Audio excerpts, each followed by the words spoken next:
xubnaha golaha wasiirada dhalinyarada odayaasha siyaasiyiinta saxaafadda iyo dhammaan marti sharafka kulanka ka qayb galaysa waxaan ku salaamayaa salaanta islaamka assalaamu calaykum waraxmatullaahi wabarakaatu salaan kadib kulankeena caawa wuxuu daaran yahay inaynu ka hadalno soo gelidii gumaystaha ingiriiska ee gobollada waqooyi ee Soomaaliya marxalado badan baynu u qaybin doonaa haddii alla idinka dhigo waxaynu marka hore soo bandhigi doonaa heshiisyadii ay la galeen beelaha qaar ee waqooyiga degaa gumaystihii ingiriiska kuwa wuxuu ku qabsaday iyo kuwa heshiisya la galay oo kaga baxay waxaynu ku bilaabi doonaa waxaynu u qaybin doonaa markaa 5 marxaladood heshiisyada kadib markaynu akhrino 5 marxaladood baynu u qaybin doonaa oo la soo maray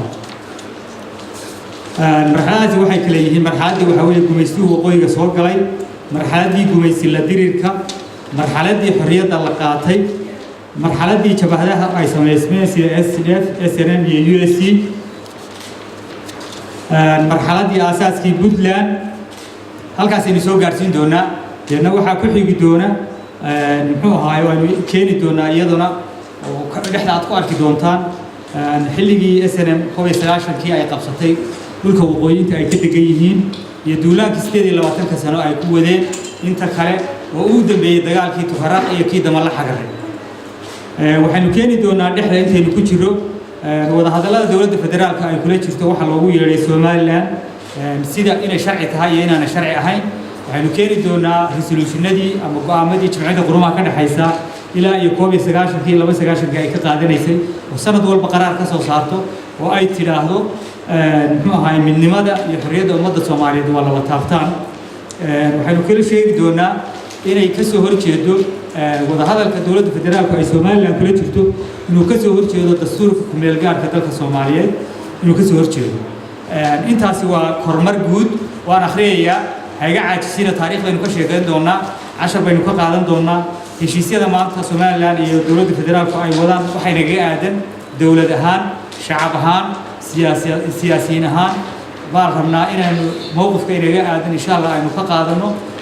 isimada insha Allah declaration baan dooni doonaa inay isimadu ka soo saaraan oo kii boocamawana isaguna haddii Alla idinka dhigo marka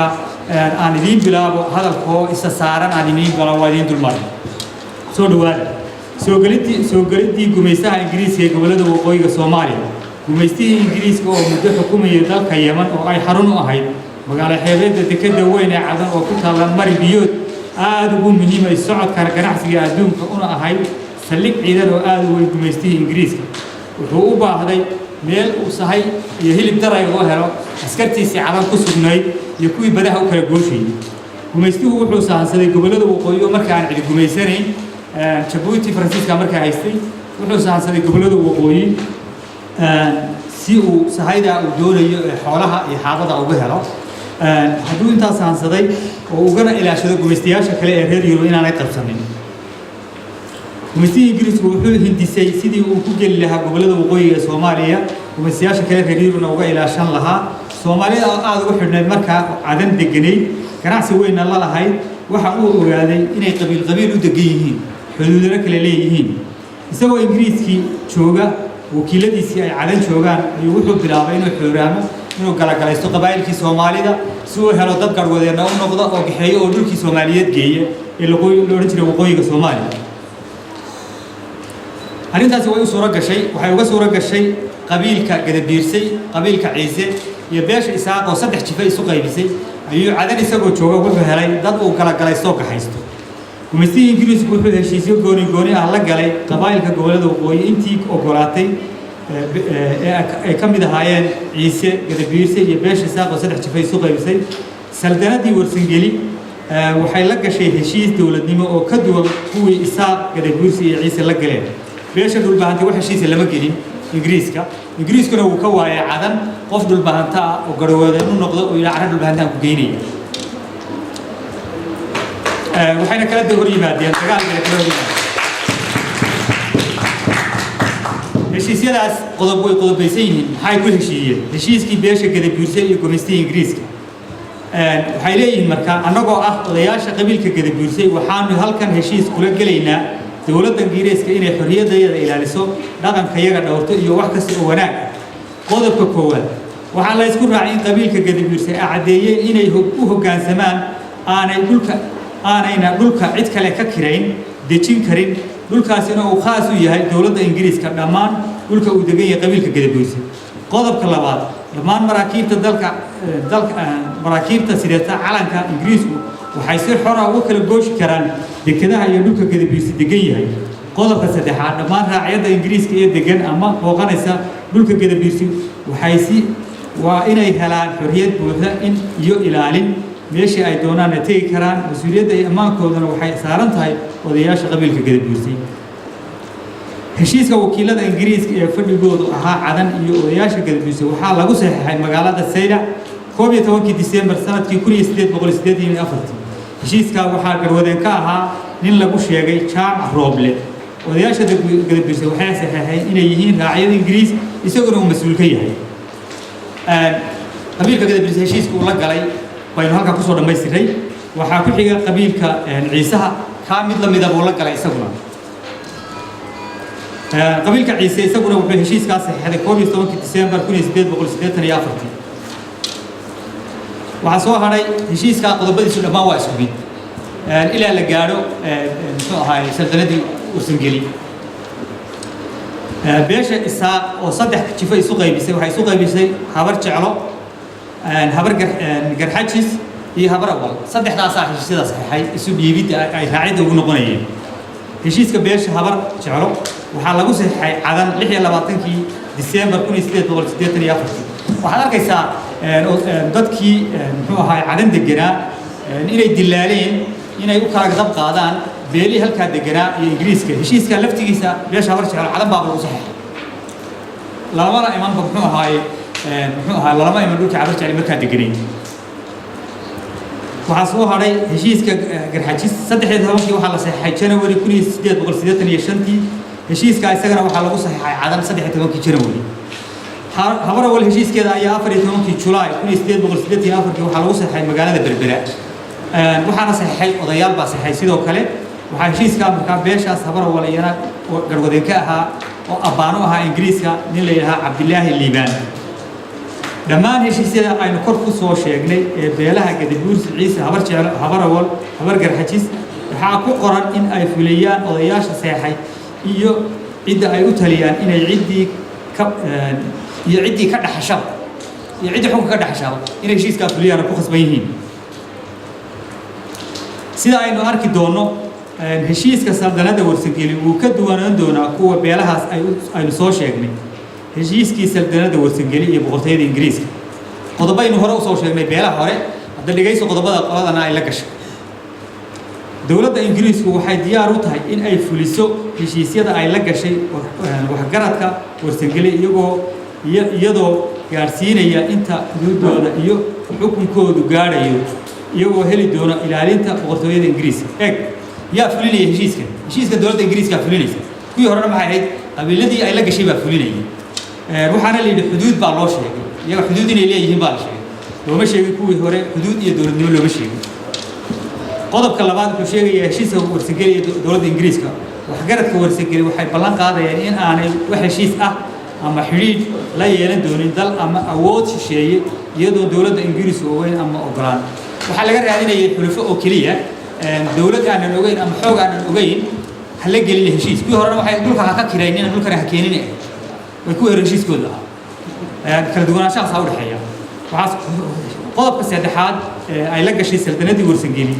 دولة بقطة إنجليز ورسنجلي وحواج كها إني أجر مدى وحي مراكب كسر عارية حدوده هذا حدود بقولي لو شيء وحي مراكب كسر عارية حرية كل هرنا واحد لي خاصة بيدوكت هاي مركب كيد على إنجليز تأتي على ركان إنه سوق البتال كنا واحد الحين حابين نقص عارية وين بدبال سام بدمحينته يوهنتي ذا سارن هاي وكيل كإنجليز على شو قلنا وين تسوي وجيسيسان أبا المريض صاحب تنمر وتكيه ليسان حتى تصاص ما يسان هل قضبة خاصة بقى شيء سكورس جريش شري قضب كاسوق بقى دمان ورسنجلي يو أنت أو حكومة وإن لقى ممنوع كجناعسية أدونسية هير يروبريا واحد شو تيجين أنت تكلم جناعسية ولا يبصدق deedna saldanada warsageli iyagu waxay ku yihiin khasab waxay idinku ganacsiga dadka inaad joojisaan iyo dadka beriga waa iibsanayeen daaradku laftiisu waa iibsanaya beriga dadka keligood ma ahayn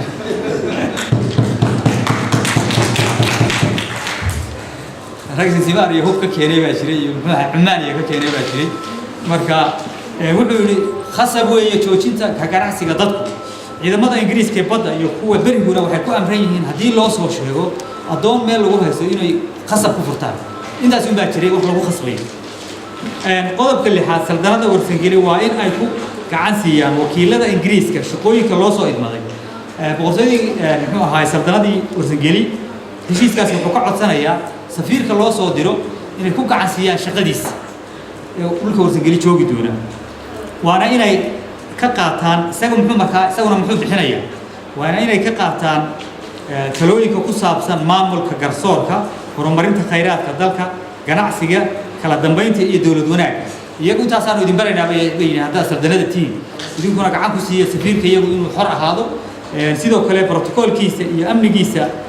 waa inuu ahaadaa mid ay ku qanacdo dawladda Ingiriiska inta uu idinla joogo ninkaas heshiiskani wuxuu dhaqan galay 27 January 1886 maalintii lagu saxay bandar qoray ama laas qoray wakiiladii Ingiriiska halka waxaa ku qoran inuu suldaankii iyo 14 inuu muxuu ahaa beeshi kamid ah saxeen oo jifooyinkii kale warsangeli iyo gaaslaba iyo intaba kamid ah saxeen halkii kuwii hore laba nin oo dilaaliina iyo dhowr oday ay cadan ku saxeexayeen waxay ku qoran tahay dokumentiga aad haysataan iyo kale waa isku mid marka waxba uma baahan inaan magacyada aqrino Ingiriiska muddo yar kadib waxaa bilaabmay heshiiska markii saldanadii warsangeli la gashay gumaystihii Ingiriiska muddo yar kadib waxaa bilaabantay dhaqaaqii gumaysi la dirinka ahaa ee daraawiishta alla ha u naxariistee suldaan maxamuud cali shire saldanadiisa oo ahayd mid fac weyn dareen buu ka qabay heshiisyada uu Ingiriisku la geliyay qabaa'ilka deriska la ahaa saldanadiisa oo qaarkood isagu xukumi jiray intaan Ingiriisku dhulka soo gelin waxaana soo baxday in awoodii ciidankiisa baddu lahaa laga hor yimid oo ay dagaalo badda ah la galeen isaaqu oo Ingiriisku hubeeyay suldaanku inkastoo khilaaf u dhaxeeyay uu jiray isaga iyo sayid maxamed haddana suldaanku awoodda daraawiisheed wuu dugsanayay waxaana marag u ah ciidamadii gumaystuhu Ingiriisku inay isku dayeen inay laas qoray ka soo degaan si ay daraawiish u weeraraan in xabad lagala hortagay suldaanku inkastoo uu muxuu ahaayay shaki ka qabay heshiisyadaas haddana dareen buu ka qabay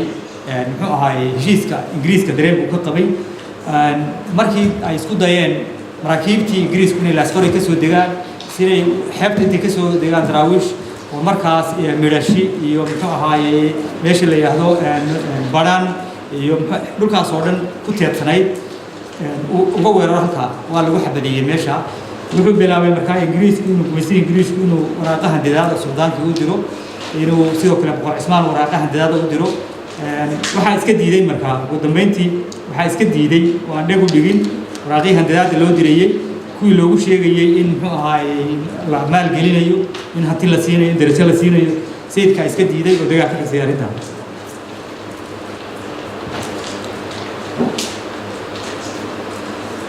waxaa markaa halkaa ka soo baxaysa iyar kadib markii duqeynta laas qoray ay dhacday waa ay mugdi fara badan baa kala galay Ingiriiskii iyo suldaankii kadibna waa tii la qabtay suldaankii la qabtay shir cadaneed oo loogu yeeray muxuu ahaa shirqoola duulaanka baa ku bilaabmay sidaas baana dhulka lagu qabsaday wax heshiis ah oo isu dhiibida oo la yiraahdo magaca la yiraahdo British Somaliland Protectorate magaca la yiraahdo kuma aanu jirin beesha warsangeli maana gelin ilaali Ingiriis oo may gelin dhulbahantana waxay yiraahdo laba yeelanin cadanna Ingiriis waa ka waacid soo gaxaysa oo dhulbahanta oo keenta caradii oo tiraahda muxuu ahaa Ingiriis baa inay ilaalinaya heshiis loo saxeeyo dhulka siiyay halkaas waxaan kaga soo gudbinay qaybta mar labaad waxaan ku soo noqonaynaa beesha dhulbahantay marnaba wax heshiis lama gelin gumaystihii Ingiriiska waxayna diideen inay gumaystuhu soo galaan dhulkooda waxayna kala hor yimaadeen dagaal iyar kadibna waxaa sanadkii 1898 ilaa 1898 bilaabmatay is-ururtiga iyo wacyigelintii gumaystaha lagaga soo horjeeday iyo soo bixi magaca daraawiishada oo bilaabay ka bilaabay gudaha magaalada berbera allah u naxariistay hogaamiyihii wadaniga gumaysidiidka ahaa sayid maxamed cabdulla xasan sayidku berbera markii uu ka soo ambabaxay wuxuu soo maray meelihii kaniisadaha kiristanku carruurta ku xoreeyeen ee ay ku gaalaysiinayeen arrinkaas oo sayidku ku go'aan qaatay inuu jihaad la galo gumaystaha ilaa uu soo gaadhay ceelka la yidhaahdo qoryo weyn oo caynabo 29 mayl dhinaca galbeed ka jira ilaa aragtidii wada gaadhay inta af Soomaali lagaga hadlo oo dhan halkii markii la marayay oo uu soo gaadhay ceelka qoryo weyn oo 29 kilomitir mayl galbeed ka xiga magaalada muxuu ahaayay caynaba oo muddo halkaa joogay oo culimadii berbera ay soo arkeen oo ay soo kala muxuu ahaayay khaatimo seegeen kaniisadii uu soo kala cayriyay hadduu dhulka akhbaar u kala diray sayidku inta af Soomaali lagaga hadlo waxaa gaadhay magacii ahay nimankani dadka way gaalaysiinayaan sida ay dadka kale u raranayaan oo gumaysan bay inoo gumaysan doonaan magacaasaa wada gaadhay inta af Soomaali lagaga hadlo waxaynu gudbaynaa hadda gelaynaa shantii marxaladood ee la soo maray baynu hadda gudbaynaa shantii marxaladood ee Soomaalidu soo martay midna dhulbahanta waxba lama lahayn isaaq magacii ingiriisku soo sameeyey markuu heshiisyada isu dhiibidda ah la galay qabaa'ilka waqooyiga deganaa dhulbahanta iyo warsagale kuma jirin magacaas maxaynu u naqaanaa waxaa la yidhahaa British Somaliland Protectorate waa waxa hadda ay ka soo jeedo waxa loo yaqaano Somaliland ka soo jeedo marka waxaa inoo cadaynu fahamnay in warsagale iyo dhulbahanta midna aanay gelin magacii la odhan jiray British Somaliland Protectorate oo hadda maxalal u ah magacan ka soo leeyahay waa Somaliland baa la yidhaahdaa waa dawlad halkaas ha idin caddaato marxaladii koowaad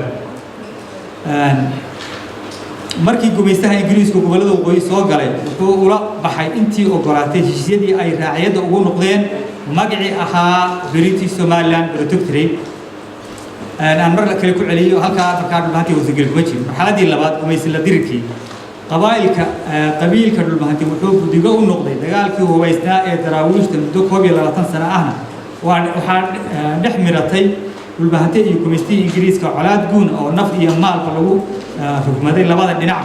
gumaystaha ingiriisku si naxariis darro ah wuu dhulbahante ula argoostay isagoo ka barakiciyey dhulkii ay deganaayeen ceelashii ka sameeyey geelii ka dhacay colaad iyo dil aan loo meeldayna buu kula kacay dhulka maanta togdheer iyo sanaag loo yaqaan waxaa deganaa dhulbahante inta warsageli ka deganaa mooyaane magaalada burco waxaa aasaasay dhulbahante iyo habar yunis magaalada burco maanta loo yaqaan habar jecel habar yunis u kala qaybsan dhulbahante habar yunis baa aasaasay ninkii ugu horeeyay habar jecel ah ee loo yiri waa hal ay dhiso aan hargaha ku iibsadana waa la yaqaan magaciisa waa la yaqaan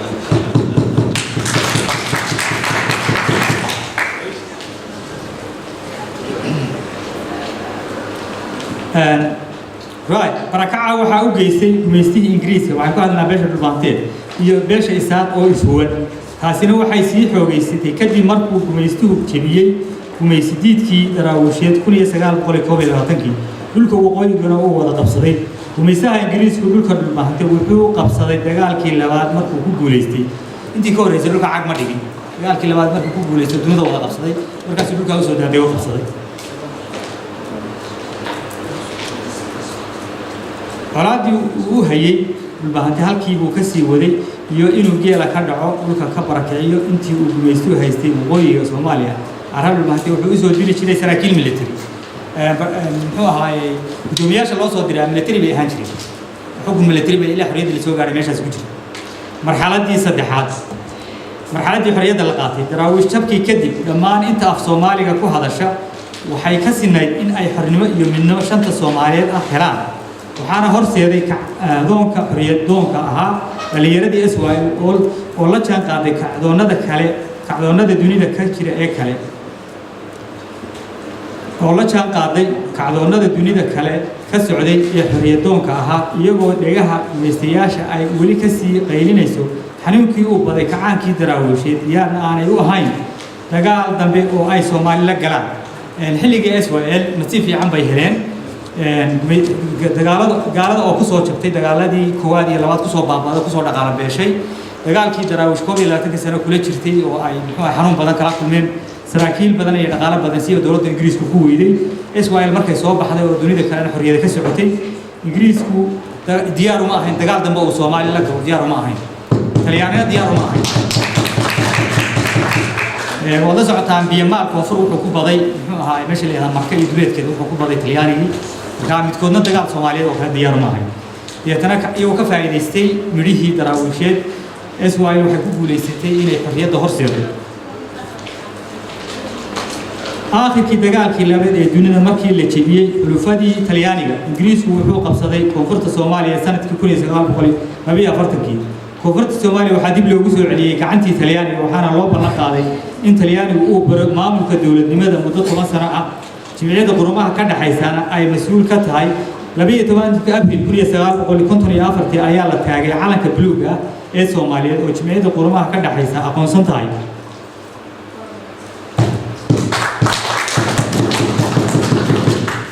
كاسبان علم وها صومالي أردن حلي جامركي اللي مريي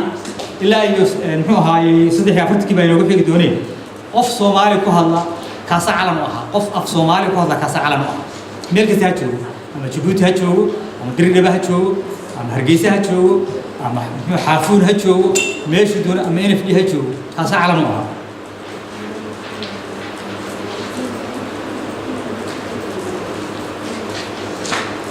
markii daaqiliyada loo ogolaaday koonfurta reer waqooyi waxay quus ka keeneen in aan ingiriis xorriyad siinayn markii haddaba daaqiliyad loo aqoonsaday koonfurta leeyahay daaqiliyad baa la siinayo gacantii ingiriis laga wareejiyay jimcada qurumaha ka dhaxaysa qalad dakhli bixinaysay gacantana talyaanigu ku hayay intii ingiriisku gumaysanayay waqooyi quus bay ka keeneen ingiriisku inuu xorriyad siinay sabab baa la jirtay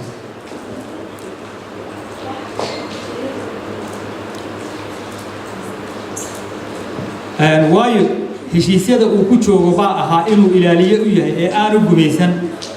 diyaarna aanu ahayn in uu sii daayo gobolka muhiimka u ah arrimaha amnigiisa iyo ganacsiga ingiriisku wuxuu yidhi markii lagala hadlay arrimahaas anugu deydinma gumayso dadka la gumaysaa xorriyadda siinaya anugu waan idin ilaaliyaa heshiisya ilaaliyana ku jooga waa intii muxuu ahaaye heshiisyada ilaalinta u qortay protectorate-ka u qortay maxay bilaabeen markaan odayaashii iyo dadkii siyaasiyiinta maxay bilaabeen madaxdii iyo siyaasiyiintii reer waqooyigu waxay heshiis la galeen xisbigii wadaniga ahaa ee SYL inay diyaar u yihiin in ay koonfur la midoobaan SYL jimciyadda qurumaha ka dhaxaysa iyo ingiriiskaba waxay kala hadleen in waqooyiguna xoroobaan marka xilliga daaqiliyadu dhammaado ee koonfur dowladnimada la soo noqonayso waana laga ogolaaday SYL oo Cabdullaahi Ciise hogaaminayo ingiriiska iyo UN League labada waxay kala hadleen koonfur waqooyigu ha xoroobo oo yaanay ka hadhin muxuu ahaaye waanuna midoobaynaa siyaasiyiinta reer waqooyina arrintaa waa ogolaadeen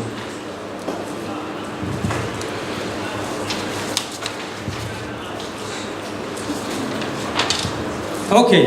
halka maxaynu ka arkaynaa SYL baa horeysay waqooyi iyagana calanka u keenay xorriyadda waqooyigu ku qaatay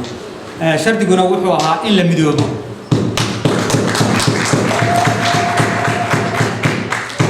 waxay noo soo baxaysaa halkaa markaa calan reer waqooyigu sitay oo xorriyad ku qaadanaya inaanu jirin xorriyadu gaar u doontayna inaanu jirin calankii 26 Juun 1960 la taagay Cabdullaahi Suldaan Kimacade uu leeyahay ka nasiib ka nasaar muxuu ahaay waxa weeyaan الله المستعان وكاس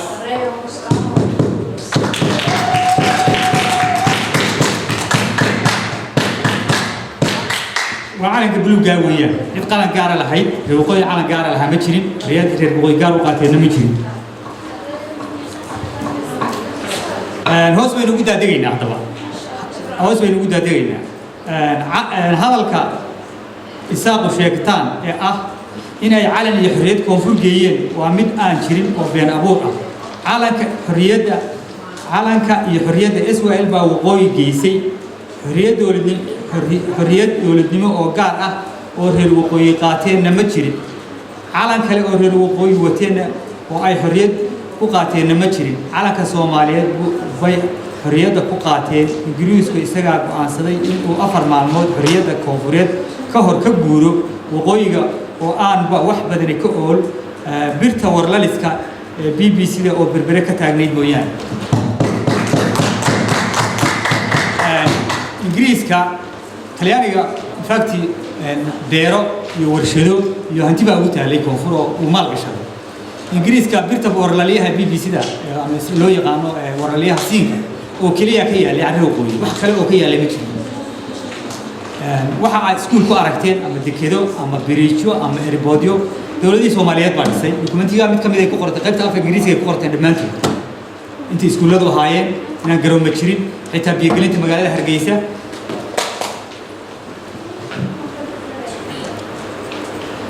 وحنا وجه ذي سيدي وبحيي حوت وبحيي ونا وجو عن صدايين وسين دونا كينيا على شو هي إنه سين دونا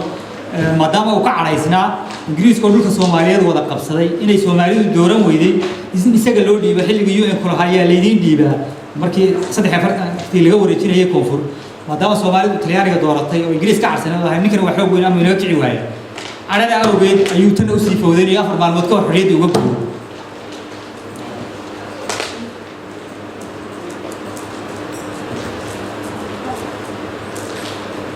حلقة SYL وكيلو يحفزيه بكلها ميل كسو في سومالي لقاهلو حلقة مركا على مريو SYL حفزيه يوكيلو ميل كسو في سومالي لقاهلو كلها قارن يجيل يو ذهب كابلها يو بريدها يو بوكردها سبعيدها يو بالغا urureen iyo dib loo iibinayay si odayaasha safrayay shirarka iyo inta meelaha kala tagay iyo shirarka qabanaya loo siiyo ay masaariif ugu noqdaan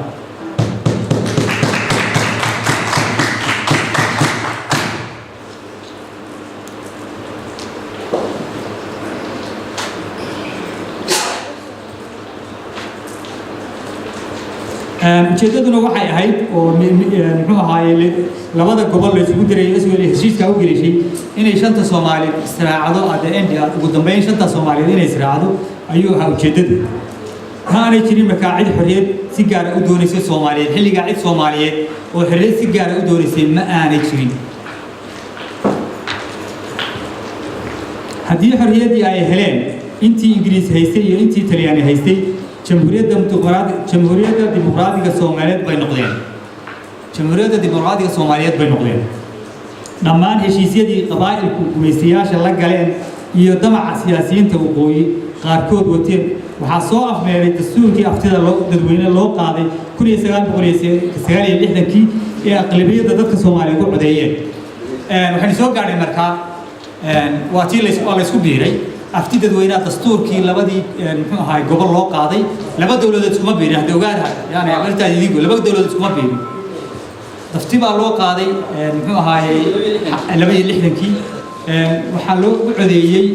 وقول كي بس قال يسقى شدة الصومالي وحنقول عديين إني هاي منمو إني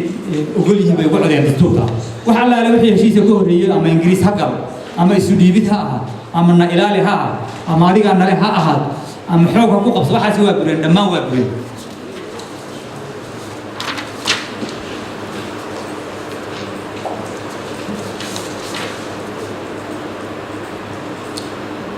أوكي هنسوق قاعدين مركا مرحلة دي شبهها SSDF SNM USC إستخدمت كل يسقال بقول مركا محل شاهد كانوا وجود بينا مش إنه سعدين وجود بينا خريطة ما تتكلم منه سنة كيكوريا سجاب بوسها سديتني يسدح دي سنة كيكوريا سجاب سديتني يسدح دي بيس ميستين جبهة يجوا أوكارا أنا قاعد لنا حيوان كوغوي كدعي ولي أي وليهين أنا قاعد وكيل كوغوي يودن جبهة ده مركز ميستين كل قد بيوكارا هاي يجوا ضد كي قبل ده وقوي دجنا عن عدنا كجا شيرين عن عدنا كجا شيرين سيدو كل سنة كيكوريا سجاب بقول اللي هي لبدي ودوكتيني أفجمي يسكتين عيدا كل قد أها كوب يسقاش في واحد قبصدين بقول خلينتي أي دجنايين دولاب بيكون قارن كده بيرسي عيسى وسجل يلبهاتي وحين برعك كذا واقعين أي كجوستين سومالين تيلا كاي شركة برع أي كذا واقعين إن أي جوستين وحا يلبهاتي كتشوي بنشطة ومعارض كوها دولتي كعانك هنا صعبة تبي تري SNM ولا أوجي هي سيدا أي هاي حركة ولا هاي xubnaha shanta ahaa ee dhulmaantay iyo dhowr xubnood oo iyana warsangeli ahaa waa shirka ka qayb galay dhulmaantay iyo warsangeli midna ma diran xubnahaas wakiilna kama ahayn waxay u tageen damacooda siyaasadeed xubnahaas laftigoodu uma iman isaaq baa goosanaya nabadeyn iyo shirar bay u yimaadeen maadaama wada shaqayn hoose ay SNM wada lahaayeen xubnahaas mana ahayn maalin dhulbahante iyo warsangelisaa kala hadli karo waanu goosanaynaa nagu raaca maryo dhiigle baa la kala furtay fiintaa ciyaysay waa la kala qaxay dooxato isna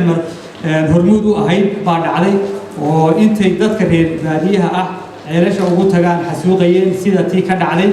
dogoble ee ay 30 nin ee reer baadiyaha ah ku xasuuqeen loo bixiyay qorataag sidaa daraadeed hartiga waqooyi ama warsangeliya dhulbahanti horena ugama mid ahayn magaca gumaystuu la baxay markay jabhadda samaysteen iyo markay goosashada sheegteen midna waxba kuma darsan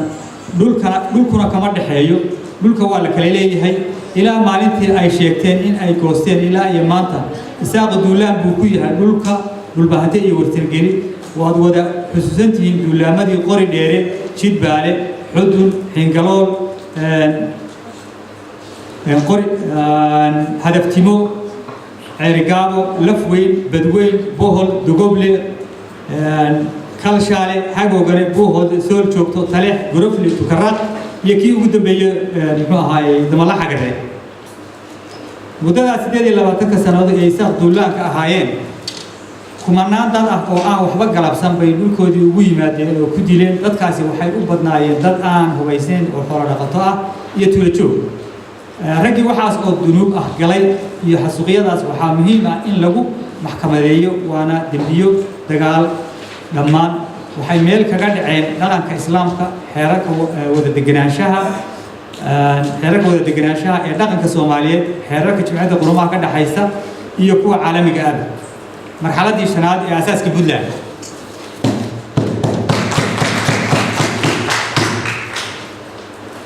hartiga waqooyi ama warsangeliya dhulbahante si mugle bay uga qayb galeen yagleelidii Puntland boqolkiiba 40 ergada shirkuna waxay ahayd warsangeliya dhulbahante awood qaybtii xilliga lagu heshiiyey waa tan Puntland ilaa ay hadda wax lagu qaybsado way bureen ka wax kasta waa laga soo gudbay Puntland baa la asaasay muxuu ahaayay asaaskii Puntland wuxuu dabada la galay dawladda Soomaaliyeed raadinteed waxaan soo gaari doonaa markaa laga bilaabo markaa tan iyo markii la yagleelay dawlad goboleedka Puntland ee Soomaaliyeed awoodda xukun ee dastuuriga ah ee 5 gobol iyo degmada Buuhoodle waxaa iskale dawladda Puntland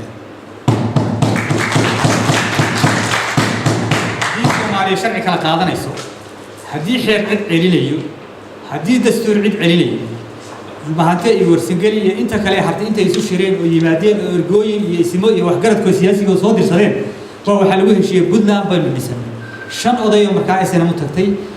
2 u tagtay 4 u tagtay oo aan cid mandate siinin waxa ka bedeli mayso Soomaaliya marqaad waxay tiraahdaa been fakatay runi ma gaadho been fakatay baynu daba soconaa caawa been fakatay baynu daba soconaa waxaanu soo sheegnay 60kii laba dawladood Soomaaliyeed isku biiray inaanay jirin waxaanu soo sheegnay calan gaar ah oo xorriyadda lagu qaatay waqooyi inaanu jirin waxaanu soo sheegnay wax alla wixii heshiis la galay dastuurkii 62kii inuu buriyay ee aftada loo qaaday waxaanu soo sheegnay inay goori goosato noqdeen nimankaas oo 83 ay jabhada gaar ah samaysteen dhulkii ku duuleen welina duulaan ku yihiin oo damala xagre u dambeysay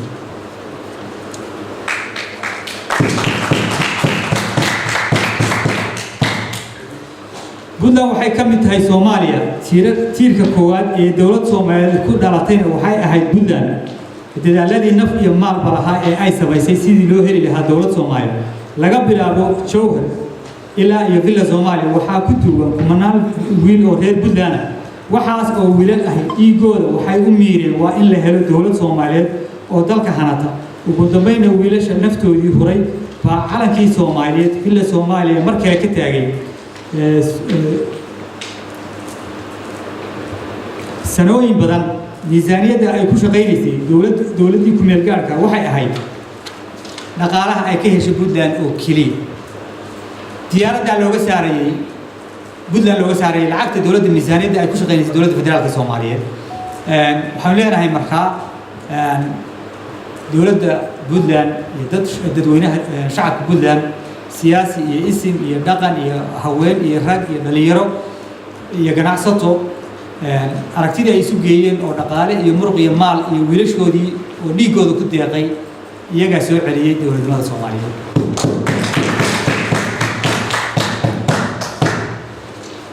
gabagabadii haddaba waxaan maleeyahay caajisteen gabagabadii soo gaarsiiyo waxaan ummadda Soomaaliyeed u sheegayaa madax iyo minjo inta taqaanay taariikhda dhulka harti waqooyi ee waqtigu hilmaamsiiyey ee dacaayadaha beenta ah ku dhiga barjooday iyo inta aan aqoon ee warkani soo gaaro waxaad ogaataan inaan warsangeel iyo dhulbahante marnaba ka mid ahayn magacii gumaystuhu bixiyey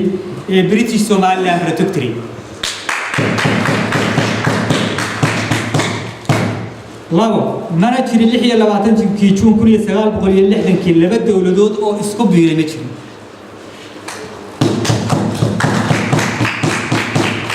waxaa isku biiray koonfur oo dawladnimo daaqili ah 10 sano haysatay dawladnimo ku gaadhay iyo gobolada waqooyi ee ma jirin laba dawladood كنسيب كنسارت الله ونحرسي عبد الله السلطان تمعدي على كأوتيرنا يا وعلى كبلوغا أمضى الصومالي بدري كي إنجليز على المكان اللي بدأ أودي حي متشرو وهذا اعتراف نقول هذه ودولة الفدرال كا لقى حاجته لحظة معلومات gobolada waqooyi horta ahaayeen waxa kaliya ee loo diyaar garoobay midnimada taas oo ahayd arin hore looga sii wada hadlay maadaama koonfur hore u haysatay xorriyad daaqili ah sidoo kale heshiisyadii ay gumaystayaashu la galeen qabaa'ilka kala duwan ee Soomaaliyeed meel kasta ha joogeen intii ku midowday Jamhuuriyadda Dimuqraadiga Soomaaliya dhammaan heshiisyadaas waxay bureen ama waxba kama jiraan noqdeen 20 Juun 1960 markii aftida dadweyne loo qaaday dastuur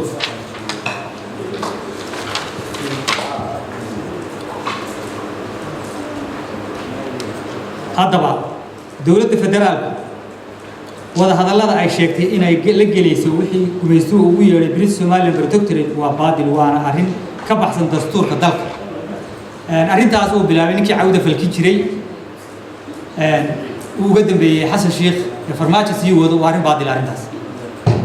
waa dastuurka meelgaarkay ka soo horjeeda dhammaan resolutionskii ama muxuu ahaay qaraarada jimciyadda Quruumaha ka dhaxaysa arrinta xorriyadda Soomaaliya ka soo saartay ku jira xaqa dadka dhulbahante iyo warsangeli leeyihiin oo ah inay dhisteen maamul goboleedkii ugu horreeyay ee Soomaaliya isu keenay ee wiilashoodu u dhinteen oo kuwii dilay ay yiraahdo iyaga wax la idin weydiinayo waa qalad dastuuri ah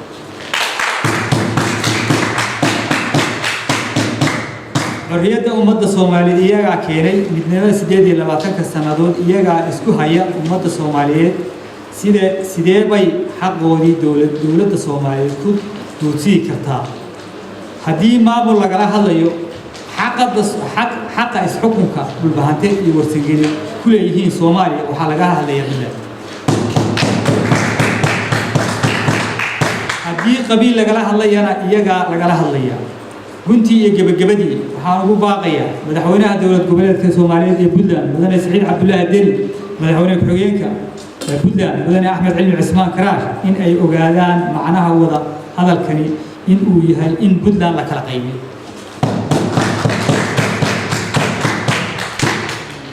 gudoomiyaha baarlamaanka Puntland mudane Cabdishiid Yuusuf Jihiil iyo ku-xigeenadiisa inay ka hortagaan mashruuca dowladda federaalka ay wado ee ay ugu yeeray wada hadallada dowladda federaalka iyo Somaliland sidoo kale waxaan ugu baaqayaa madaxweynaha dowladda federaalka Soomaaliyeed mudane Cabdullaahi Farmaajo ra'iisul wasaare Xasan Cali Khayri iyo gudoomiyaha baarlamaanka gudoomiyaha aqalka sare in aanay duusin xaqa ay leeyihiin dadka gobolada MC ama warsangeli iyo dhulbahante wakiilna kama noqon karto goosatada la magac baday Soomaaliya waayo dadkaas weligood kama mid noqonin magacaas warsangeli waxay ahaayeen saldanad fac weyn oo dunida la mucaamisho tan iyo faraaciintii gumaystuhuna xoog buu ku qabsaday suldaankoodiina afduub buu ku kaxaystay isagoo u masaafiriyey Seychelles 7 sano ka hor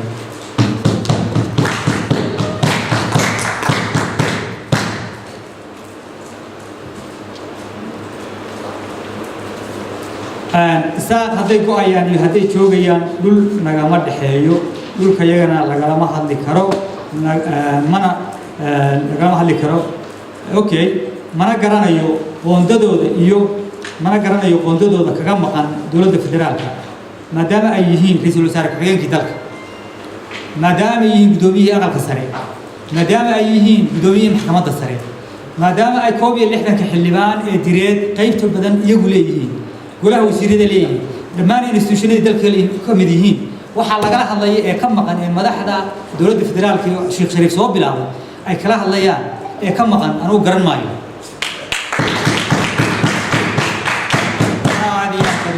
السلام عليكم ورحمة الله وبركاته. halkan waxaan ka salaamayaa madaxweynaha dowladda Puntland Siciid Cabdullaahi Deni, madaxweyne ku-xigeenka Axmed Cindi Gaash, golaha wasiirada, golaha baarlamaanka oo gudoomiyuhu ugu horeeyo shacabka reer Puntland meel kastaba ha joogaan gaar ahaan inta caawa halkan nasiib u yeelatay inay dhegeysato taariikhda ummadda Soomaaliyeed aad iyo aad baan u salaamayaa waxaana ku salaamayaa salaanta islaamka asalaamu calaykum waraxmatullaahi wabarakaatu qodobka labaad insha allahu tacaala taariikhda wixii ka dhiman golaha wasiiradii baa fadhiya anigu waxaan usoo kacay oo lay magacdhabayuun bay la tahay inaan committeeya ka bixiyo khudbadii dheerayda uu noo aqriyey maxamuud caydi dirir وأنا سجن هذه السلام أيوه هذه محمود عيدي دري وحي الذين كشجنا واتقى شمطه إلى أي وضنها كل استمكعوا حبتك مكعوا كمان تيسروا أقوم بقوله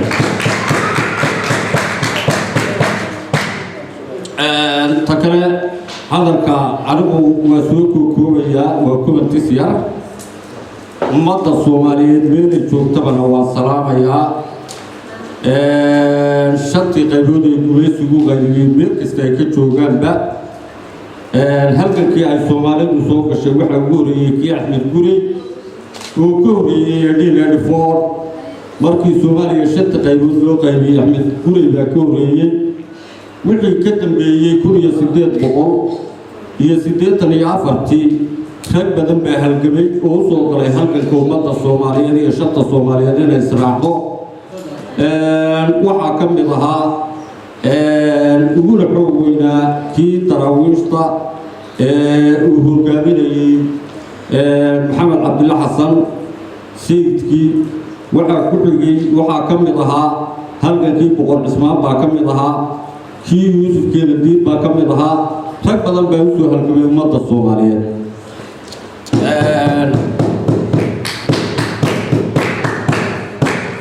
كوبتيسكان وقع وحوي هلكا واحد كو aragtaa sawiro shan qaybooda halka rag soo taagan baad ku aragtaa halka timcade oo calankii saarayaad ku aragtaa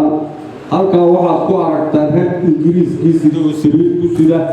halka waxaad ku aragtaa rag fartafuusan oo shan waxaan idin sheegayaa ragga fartaha fuushan ee shanta Soomaali sawirada halkaas ragga midaan la garanay kuma jiro kuwa naxashka ku sida ingiriiska iyo kuwa alasabeed iyo koofilna dhammaan waa la wada garanaya kuwa fiidhaa qaawan kuwa fartaha fuushan oo la garanay hataa kuwa fartaha fuushan idin sharxo waa niman la garanayo life loo garanayo Ismaaciil Mira kamida Gamboor baa kamida Abshir Doora kamida Hussein Dhiqla kamida أول تري سيارة كاملة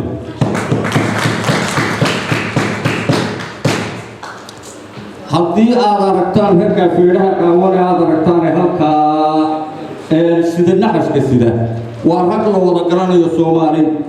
مركا وحي هاي 5 مليون واستقالنا لما تنكوفر له وقوي والمستقالنا لكا وصوك يا في لها كأول هذا كيسا وحي هذا عبد الكون هطال دين شرحان مسبح عبدي أوجي وين كو لما كان تراويش على قصة هركن كي أي قادر وحا أي أركان وكحم هذا هركن كان لقوا بلعب مركي لا أركان مدة الصومالية دين لكم السنة وعبد الكون سيدا نحش وكسيدو كونفرنا أي كم غير الصومالية ديني قال لك جبا أبي هركن كي تراويش تطلع حب الأوضة halkan kasuuqa halkan ummadda Soomaaliyeed ka dhaxeeya cid gaar u lahayd ma jirto taleex buu ka bilowday waa lagu guulaystay halgamayaashu way badnaayeen qodobka kale ummadda Soomaaliyeed u sheegaya ku soo gabagabeynaya waxa weeye haddaad maqashaan Puntland magaca Puntland waa magac facweyn xilligii kuwiina la sabeed buu jiray boqortooyadii shiiluhu la mid yahay tii masaarigu la dayahay dalka Puntland loo jiray wuxuu ka soo bilaaban jiray caluula wuxuuna ku dhamaan jiray sayra nimanka maanta dowladda sheeganaya halkaas ayay loo jiray waxaanu marka leenahay marka kuwa aday Puntland baa ka bitiin ku soo beera haddii kale sarwaan baa lagu ogolaysiinay qodobka iraaca waxa weeye dowladda federaalka United Nationska OAU jaamacadda carabta iga iyo ummadda Soomaaliyeed meel kasta joogto culimadeeda ismadeeda ciidankeeda saraakiisheeda waxgaradkeeda iyo dhalinyaradeeda waxaan u sheegaynaa magac Somaliland la yiraahdaa ma jiro cid oran karta magac Somaliland iyo Soomaaliya wada hadlay ma jirto goob dadka degan gobolada waqooyi cidna dawlad laguma sheegi karo cidna shacab laguma sheegi karo aday dhulkaana dawlad ka ahaatiri musabixina shacabku ka ahaatiri waa ka dawladdu xoraysaysa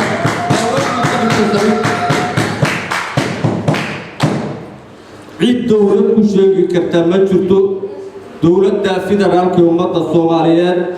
hadday maamul sheeganayaan oo maamul Soomaaliyeed ay sheeganayaan waanu soo dhaweynaynaa hadday dawladnimo la sheegtay dawladda Puntland baa Soomaaliya u facweyn nin walba magaca Puntland baa u facweyn kaasana la wada hoos imaanaya dhammaanteed inta la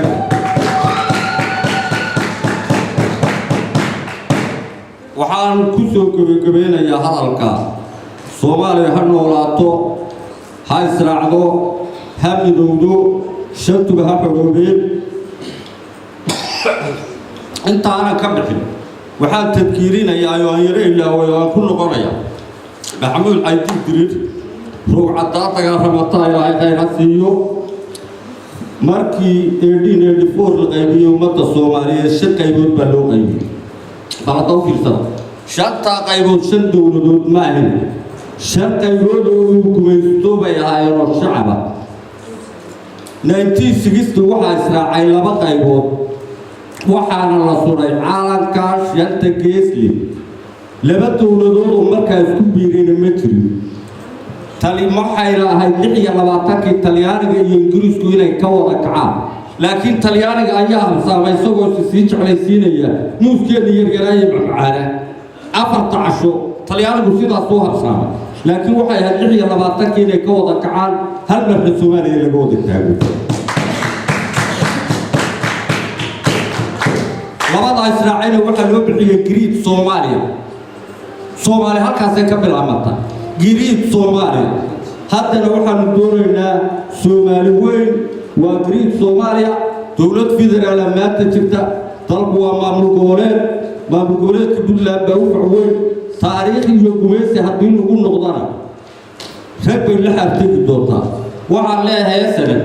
Soomaaliya waxa tiraadaan istaafurana toba ya rabbi tubna ilaa dabi baan ku galay kuna soo biira wassalaamu calaykum wa rahmatullahi wa barakatuh laga yaabaa dad badan oo dhalinyaro ah oo dadka kaniisad wadaagga ka soo jeeda inaysan taariikhda dhowrahay oo hadda Facebook oo wax lagu soo qoro oo waalida kaliya ay ogaayeen waa kaaga mahadcelinaynaa taariikhdaas aboor ka jaftay oo runtii aan wax la halmaami kara ahayn waxaan rajaynaynaa in la sii wado oo dadka sidaa loogu sheego taariikhdaas marka inta kaga gudbo inta meesha la isugu keenay oo dhan labadaas sawir oo taleex iyo berbera sawir waxa la ku noqon ka turjuma labadaas hada turjumaanka berbera iyo taleex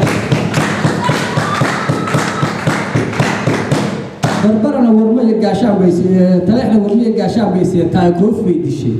بربرنا إسلامتي سبيسي تاي وطوطة كسيدا كوف إسلامتي سوي كوف إنت أسا هوشا كوف إنت أسا كوفا taariikhdu halkaa ku qorani waa 1910 waxaan u malaynayaa waa 100 sano 800 sano waxaa nasiib daraa marka 108 sano wixii dadka kala diiday oo ka diiday ninkii ugu awoodda badnaa adduunyada markaas oo la magac baxay dowladdii aan quruxda ka dhici jiray oo diyaaradaha ahaayo maraakiibta ahaa oo faras iyo gaashaan lagula diirnay oo looga adkaaday dadkii taariikhda lahaa in sanadka kan 2020kii wixii waxaasu diideen awooyaashood in sanka laga geliyo waa nasiib daro waxayna ku jira caawa wixii awooyaasheen oo warar iyo gaashaasta diideen cid maanta qaanaysa miyaana ku jirta waa iska riidayay waa odaygii ila meeray sidii hargeysa ka socota biyaha la kaway waa ila meerayso wasiirku wuxuu ku keenay 2020kii tamala xagga runtii waxaa nasiib daraa oo dhaliila in la isdaba joogo ilaa tukaraqi tamala xagga annagoo nool ama dhaxalkooda awooyaashii meel aan koogay waa nasiib daro laakiin waxaan filayaa waqtigu isbedelayo waddanka ragna kama dhammaan nin doorna kama dhammaan caqlina kama dhammaan qof kastoo ismahadiyana maalmuu meel joogaa walaalahay marka waxaan leenahay war ilmaadeerayaalow waa ku celinaya wixii aan 108 sano ka hordiida maanta qaadan kari mayneen isku wareer naga taga intaasaan leeyahay anugu waxaa iska imaan doona ummadda Soomaaliya aan farax gelinay waxaan hoosta ka xariiqo Soomaaliya kala goy mayso intiina la goostana Soomaaliya ka saari mayo qabiilo kale la ku tarbiyo Soomaaliya baan nahay Soomaaliya baan nahay Soomaaliya baan nahan doona midnimada jecel taan oo sameeyay waxaan rabaa marka inaan u mahadceliyo dadka ka soo jeeda reer Puntland gaar ahaan gobolada SSC halganka aan dhammaan oo aysan marnaba ogolaan in Soomaaliya laga gooyo oo hadda fuulaha ugu jira annaguna aanu garab taaganahay oo dadka aan ka tirsanahay Soomaaliya waa qabiil waa 4.5 waa la yaqaanaa abtiisa ku nool mayno cidaan hayana waa yaqaanaa waa naqaanaa marka tanaasuli doono inaan marnaba Soomaaliya ka goono marka ninkii rajada qabow ama ku meerayso Soomaaliya baan la yiraahdaa oo dowladda Soomaaliya la hadlayna ama meelaha istaagtaago marnaba taas u dhici mayso cid xaq lagu siin karaan ma jirto cid Soomaaliya la yiraahdo oo aan cid la nahay ma jirtee aytaan hoosta laga xiriiro daliiluhu hadda wasiiradu waa hadlayay xilal bay hayaan oo hadda oday baan ahay jeneraal hadda waa ahay ciidamada ka tirsan warkayga ma baqarsado dowladda Puntland taageerada waxay ku suntan tahay inay kiciso cadawga dhulkeeda fadhiya markaas bay tahay dadku ku taageeraya waxaa la isku darsaday dadkaan waa midoobay maamul baa la dhisay dowlad baa la dhisay Puntland baa leeyahay waa isir wadaag labada gaatama xuduudiye dowladda wasiiradu hadda fadhiya shaqada saran kara hada shaqada gaar qaban weydaan inaanu jamaacada asaasano oo ku dagaalano deemayno ka tanaasulo madaxweynuhu waa inuu shaqada qabtaa waan ku taageeraynaa waan uga istaagnaa laakiin haddaan shaqada la qaban inna ku taageeri mayno ogaada dadku hadda raas maqal intaa ku soo baxay wasalaam alaykum warahmatullahi wabarakatuh inkastoo aan ka yartaa aniga cimriga ku jiro taariikhda la barwaay nasiib haddii si loo eego waa iska nasiib daro laakiin waan ku faraxsanahay inaan goobjoog ka noqdo taariikhda wax badan ii sheego waxaan aad u mahadinayaa wiilkii walaalkay ahaa ee maxamuud ciidiid aad baan ku mahadinayaa runtii noloshayda ma maqlaan wax caawa u cusub tahay marwalba waxaan u marayn jiray Somaliland ingiriisku uu bixiyey gobolladeena iyo gobolladaas kale waqooyi marka la isku daro laakiin caawa waxaan ogaaday in aan weligiiba Somaliland la dhihin Soomaali aan ahayn dad Soomaaliyeed aanu ahayn oo aan gumaysanin oo aanu ahayn dad ka dhindhiya كنيدي عدوة كنيدي قارضة يقوميسية هالجماع مقع سمات الصومال الكفانة وآت مقبوين وصله هنكود نعم إركز جارسيها أطلع أحسن يروتي من القصة بسوي كده إلى حاول تعالى وزجاج كان يعمل روتي أطلع فرح سناي كور صوماليين أنا هاي فوضي مقع صوماليين أنا أحب بارسنا روتي فرح سناي وحارتي عن روتي على وضع كان كنا إن ذلك أنت أساسا بين المشروع سيدا دويل كورال وشيء هرت بين فكتي بحين هذا الكلام كونفورت بين فكتي هو من عم لمسه جاري كان لمسه عندي كنت وانا راح أخذ عليه كرا بين تاس إن شعب كي سومالي المشروع ذلك الدجاج كاس كسومالي المشروع أو اللي هذول حكومة ذلك هو بريتش كادو سنة أو كل سنة وأنا ولي بالله عندو سنة ولي أنا وين سومالي oo dhinaca waqooyi kaliya loo bixiyay Somaliland oo anaga baa Somaliland la dhihin ba magaca Somaliland ay wali la hadra ku joogo Soomaalida runtii waa la qalday Soomaalida waa la qalday been baa loo sheegay waxaan jiri baa loo sheegay fursad waxaa la helay beenta uu faafiyo nasiib daro weynta in beenta laga gaari waayay oo maanta beentii dad qaar soo urmooday beenta ay u noqdo wax run ah ay ku faanayaan dawladda federaalka ay beenti wax ka wado ay leedahay dad baa uga fariisanayaan nacmuti waa gaf runtii dadka waa loo gafayaa dadka soo reer soo yareer sanaag iyo waliba qayb cayn ka mid ah aad baa loo gafayaa masiirkoodii iyo wax ay u lahayn asal waxay u lahayn taariikhdooda baa ku jirin liidaa reerka waa masiirkii looga fariisanaya loo ayaan daro maadaama aan dad wanaagsanahay wadaniyadan ay lagu dheertay haddaan nahay dadka halkaas dega waqtigeennina aan ku lumin si loo ilaa Soomaaliyeed runtii xoogaa dhinaca dayac loo yimid anagoo raadinayna midnimada Soomaaliyeed midnimada Soomaaliyeed u taagnin xataa markii Puntland hadda saas bay u taagan tahay mar walba waxaa loo weeyay midnimada Soomaaliyeed ay isku timaado dadku inay joogaan in la helo hal Soomaali ah dadku isku duubnaadaan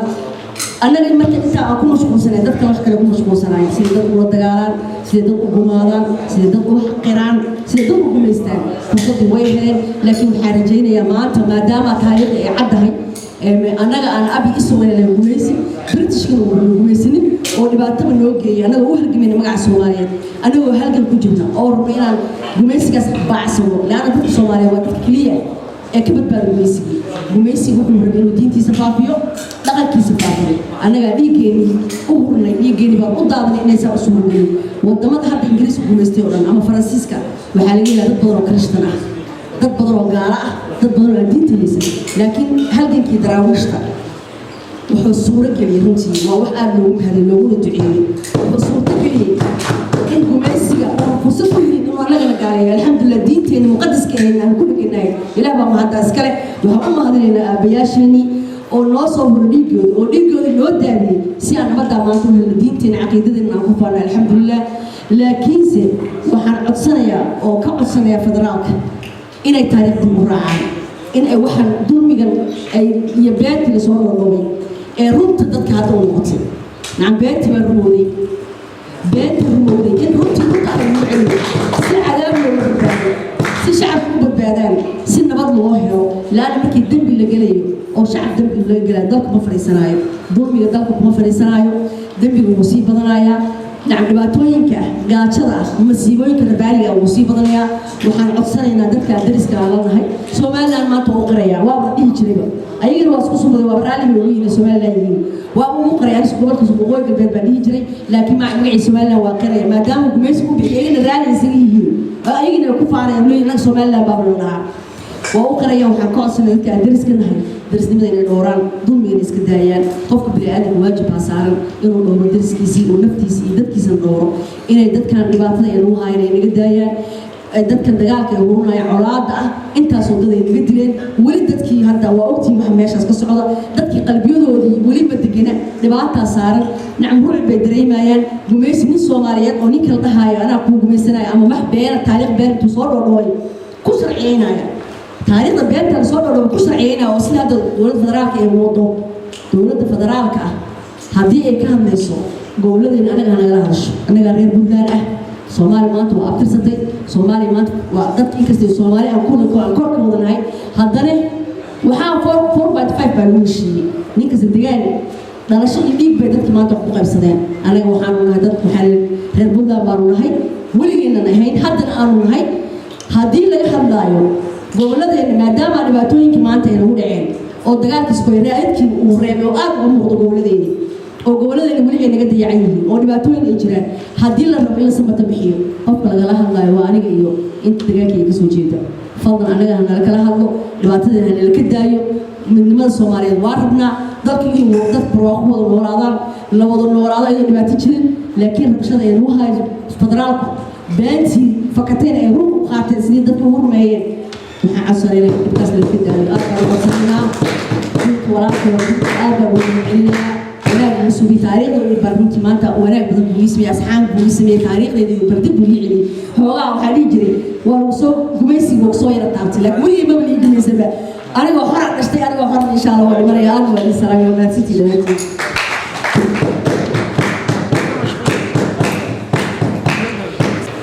القضية دنيا هوري قبلك agaasimaha guud ee haweenka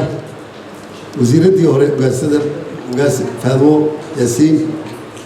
wasiir ku-xigeenka haweenka waxgaradka gabdhaha dhalinyarada dhammaan wada salaam assalaamu calaykum waraxmatullaahi wabarakaatu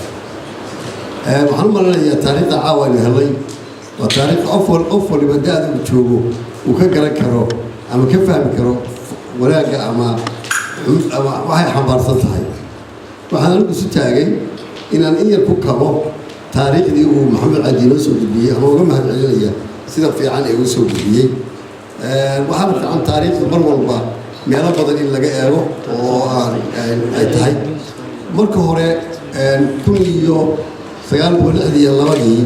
markii aqtida la qaaday waxyaalaha aqtida keenay in la qaado waxaa ka mid ahayd systemkii talyaaniga iyo systemka waqooyiga ama educationka ama maamulka ayaa kala duwanaa sidaa awgeed si loo mideeyo oo ciidanka iyo systemka iyo waxbarashada loo mideeyo ayaa la yidhi abti la qaadaa si loo sameeyo 1962 markaasaa curriculumka iyo wax walba oo Soomaaliya hal mid laga dhigay waxaa kaloo jirta arrin taariikhi ah inkasta oo qabaa'ilkaas la galay heshiiska Ingiriiska ee uu sheegay Maxamuud haddana markii Ingiriisku uu imanayay waqooyiga haddana dadku Soomaalinimadu mar walba way ku dheerahay waayo dadkii markii hore la soo galay dad gaar ah ahaayeen laakiin markii dambe Ingiriisku soo degayay waa laga fikir waxa la yiri waddankan Ingiriisku imanayo ma sidaan ku soo gelaya waxaa jira heshiis taariikhi ah oo lagu qoray saan heshiiskaas ninka qoray wuxuu ahaa nin reer Puntland wuxuu ahaa nin gobolada Soomaaliya ka soo jeeda xaaji diiriye maga baa loo jiray waxa uu yahay xildhibaan xaaji waa ninka qaahire isagoo wax ka baranaya oo Ingiriisku keenay si uu Ingiriiska iyo Soomaaliga u kala turjumo waa heshiiska lagu qoray saanta ee aad maqasheen ee berberi yaalla ee ay ka mid tahay wixii lagu qoray Ingiriisku calankiisa waa inaan u qodin dhulka marka calanka Ingiriiska isticmaalka waxaa kaabad baa loo sameyn jiray kor baa laga taagi jiray taasoo ay uga jeedeen haddii calanka dhulka loo qodo Ingiriisku hadhow oran doonaa dhulka waxbaan ku leeyahay maadaama calankiisa inaan laga taagin waxaa ku jirtay heshiisyada Ingiriisku inaan adeegi karin shacabka oo meel gaara dego marka haddaad magaalooyinka berbere ama burco ama hargeysa ama ceelgaabo meelihii Ingiriisku deganaa meelo gaara bay ahaayeen waxaa la diidayay inuu dhaqankiisa diimeed iyo dhaqankiisa dhexgeliyo ummadda Soomaaliyeed waan ku abaaraynaa odayaashii waqtigaa jiray ee heshiiskaa qoray oo qaar ka mid yihiin kuwii heshiiska la galay ay qofka bini'aadmiga in taariikhdiisa la keeno oo la sheego waa muhiim waxaa ka mid ahay Ingiriisku in aanay dumarkiisu ku dhalin ciidda Soomaaliyeed ee marka ay soo dhawaato loo qaado Ingiriiska oo ku dhasho iyagoo ka duulayay haddii qof Ingiriis uu ku dhasho ciidda Soomaaliyeed inuu hadhow kilibgareyn karo waxaa ku dhashay Soomaaliya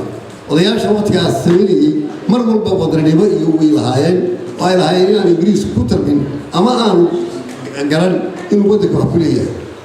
arrimahaas oo dhan waa arrimo taariikhi ah waxaa ka mid ahaa saanta waxaa loogu qoray waxaa la Ingiriis oo warqadaadu way baaba'aysaa laakiin saanta ayaan baaba'ahay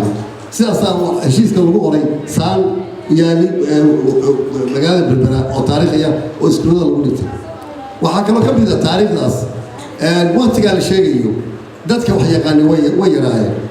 waxaa jiray allahu dhacay Cabdulla Xaaji Faarax oo maanta gabadhiis halka jawaahir ay fadhido inuu ahaa ninka kule ee waqooyiga ka qora nootaayada ama ingiriisiga yaqaanay ee dacwadaha ku kala qora waa taariikhda markaa siyaad soo gaaray cabdalla xaji faarax taariikhdiisa waxaa ka mid ahay in markaa markii uu dacwadinka qoro qolyaha isaaq ee hadda la sheegaya ay yidhaahdeen cabdalle dacwadda isaaqna hoos buu dhigaa si xun buu qoraa tadhulbaantii warsagelina si fiican buu qoraa marka ninbaa waxaa la siiyey lacag dib jira waxaa la wakaa cabdalla xaji halkaas wax ka cunaa hoteelkaasi markuu ka soo baxo budheen ninkii budh baa lacag baa la siiyey budh baa loo soo dhiibay cabdalla xaji faarax oo ka soo baxay hoteelkii ayuu soo taagay wuxuu ku yidhi cabdalla xaji faaraxow baryahan inaad kibirteen bay sogta wuxuu doonayaa in wax kaga bilaabo dee ninkii hadal keeno cabdalla wuxuu yidhi waa nin xikmad badan buu ahaa allahu naxariistee adeer ma kibrine adaa mooday waa xikmad weyn anigu ma kibrine adaa mooday ninkii intuu yaabay ayuu yidhi nin budh loo quro ma tihi lacagtaa waa laysoo siiyey ninkaa soo buriya baa la yidhi rag baa isoo siiyey laakiin waxaan arkay buu yidhi inaad tahay nin xikmad leh oo aan budh loo qurin taariikhahaas waxay ka mid yihiin taariikhaha waqtigaa taagnaa ayay ahayd waxaan markaa ku soo koobaya anigu runtii ummadda soomaaliyeed meeshii aynu taariikhdan ahayd iyo meeshii wixii dhacay qof walba waa garanaya burburkii soomaaliyeed dad badan ayaa dhib soo gaadhay oo ay ka mid yihiin kuwa waqooyi ka mid yihiin kuwa puntland kuwa xamar jooga dhibaatooyinka taagan haddii qof kasta oo cadhooday ama dhib gaadhay u yidhahdo waa goosanaya dee xikmad soomaaliyeed maaha waxaan leeyahay markaa dowladda federaalka sida loo sheegay inay u fikirta weeye soomaaliya inay saamaxdo waxna wada qabsato ayaa dhiman taa baanay kuwa waqooyiga jooga ay ka mid yihiin laakiin ku iman mayso oo ku dhali mayso waanu go-aynaa kuna iman mayso kuna dhali mayso halala heshiiyo oo waxa loo qoro oo warqad ha loogu qoro ku iman mayso waxay ku imanaysaa in gobol la fadhiyo gobol la fidiyo si soomaalinimo ah cid kasta oo soomaaliya oo taagan ay wax wada qabsadaan waxaa kaloo u soo jeedinaya sida hadda galmudug ka taagan in taasoo kale gogol la dhigo oo dadka reer galmudug ay nabad iyo dalahooda ay ka eegaan oo isu yimaadaan oo ay taa waqooyiguna waxay ka mid tahay inay kaga soo qayb galaan ummadda soomaaliyeed waxa ay tabanayaanna cid kasta oo soomaaliyeed dhibkaas waa soo gaadhay waxaana looga gudbayaa horumar in la gaadho intaa unbaan ku gudbinayaa asalaamu calaykum waraxmatullahi wabarakaatu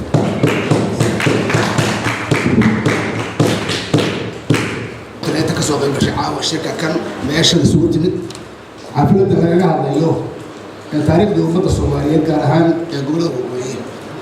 marka koodataana qodobadeeda u bixin anigu anoo ku hadlaya magaca gurba joogta ayaa maxamuud caydi dirro aan aada ugu ammaanaya siduu uga sheekeeyey taariikhda iyada runtii wax badan wax badan dadka ka bedelaysa micno badan u fasiraysa wax badan aan la ogeyn u faahfaahiyey igu casuumeynana kelmadeeda ka idhaahdo aniga oo wakiilka ah dad badan oo gurba jooga oo igu filaya caawa halka inaan kelmadeeda ka idhaahdo wax kastaba ha noqotee waxaan rabaa inaan idhaahdo bal marka koowaad waxaan arkaya habeen dhaweytaan u sii gelin meelahan doonayo habeen dhexdaasoo la xusayey taariikhda daraawiisha waxaan arkayey 100 sano ayaa lagu micneynayay hadda waxaan maqlayay gudoomiye Faraweyn oo yiri 108 sano aniga markaan eego taariikhdeeda aan kala jiro 125 sano ay soo baxday waan garan waayay horta halkaas meesha ay ka timid waxay bilaabatay qiyaasi halkaas 1895 haddana waxaynu marnaa 2020kii waa 125 sano ma garan marka labada taariikhood midna 100 ka tahay waan gartay in general taas waxaan jeclaan lahayn bal in badan baa kulli ku wareersan oo aanoo dibadda jooga habeenkaad xusayseen dad badan baa ku wareeray garan waayay bal taa loo micneeyo sida ay ku timid waa 125 sano taa intaasaan kaga baxaya waana mahadsantihiin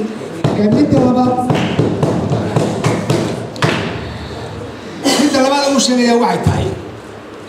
dadka reer Puntland gaar ahaan gobollada waqooyi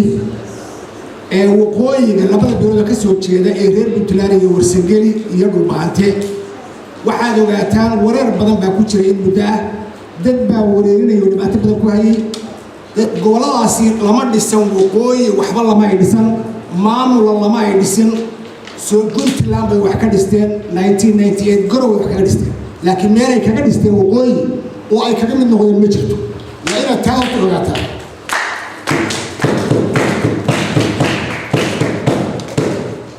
misliidinka noocaas oo dad badan baa lagu sameeyaa dhalinyarada in halkaa lagu samaystay burco iyo bowrame iyo waxbaa la sheegaa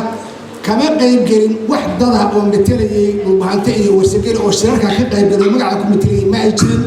dad yar baa si rag iga horeeyay ka qayb galay sheegay oo shakhsiyaad ah ayaguna waxay kaga shireen oo ay ku wada hadleen war dadka in la kala ceshado oo amniga dadka ee la kala ilaaliyo saan la isu diray intaasay ahayd wax dhulbahante disneere ma jirin wax warsageli disneere ma jirin taana intaasaan kaga baxsaa waa inaad ogaataan Puntland baynu wax ka dhisanay ee kama xubab laga dhisanin waqooyi taawir ogaataan waxaan ku sii darayaa oo kaleeto waxaa jirta wareerka ku dhacay oo in muddaada ku dhacay ee labadan reer ee waqooyiga jira magacyo fara badan oo in muddaa la baxayeen sida khaatumo iyo wax la yidhaahdo maakhir iyo wax noocaas ay mudday wadeen waxyaalaha noocaas waxaa jira adduunka wax walba sharci bay leeyihiin dadka Puntland baad wax ka dhisateen Puntland baa tihiin garowe waad ku samaysateen 1998kiiba haddaad ka baxayso xataa oo aad doonayso inaad ka tagto sharci baad kaga tegi kartaa laakiin maaha inaad diddo oo sida xoolaha yaacdo oo bannaanka isturto tira waa baxnay tariix markii lagu shirayey ee la dhahayay waxaanu samaynaynaa dowladda tariix baan ku shiraynaa mas-uuliyiintii matalaysa reeraha ku shiraya tariix halkanay joogeen hadday madaxweyne ku-xigeen tahay iyo hadday baarlamaan yihiin iyo hadday wasiirra yihiin garowe way joogeen oo xubna ka ahaayeen meel ka soo qayb galeen waa maya hadday ka baxeen maxay uga qayb geli waayeen tariix waxay ahayd nidaam nooc min alkhaalinima oo aan jirin oo waxba ka jirin maxaa lagu sameeyey tariix maxaa lagu sameeyey waad ka warhaysaan war dastuur ma lagu dowlad baan dhisaynaa bay yidhahdeen war dastuur ma lagu sameeyey war baarlamaan ma lagu sameeyey war waxba kama jirin bal fiiri dadka qaabka meesha khiyaaliga loogu sameeyey dad baa riwaayad u sameeyey si dadka miskiin loogu sameeyey tii baana ilaa hadda lagu wada way ku jirtaa war saas ay sheegay waa inaad ogaataan sharciyan baa Puntland lagu samaystay